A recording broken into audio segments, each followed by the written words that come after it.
হে মুঠিতে ধৰি লৈ ভাবো নাঙলৰ ৰোৱনী নাই শাওণ দাৱনী নাই আঘোণৰ বলে চব দুপুৰা বলে চব দুপুৰা মাটি এইটোকে আনি বুলি মই না পথাৰত এই মাটি খুলি বন্ধ কৰ সাজিলো মই বৰে ঘৰ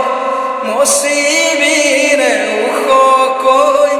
মচিবিৰে ওখকৈ বেটি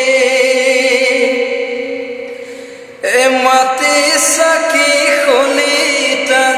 দুহাততে লৈ অলিতা মাটি চাকি খলিতা দুহাততে লৈ অলিতা নাম ঘৰতে জ্বলাইছিলি চাকিটি নদীয়াতে পৰিছিলো যেতিয়া এই বেজি আৰু বতিয়া নিজে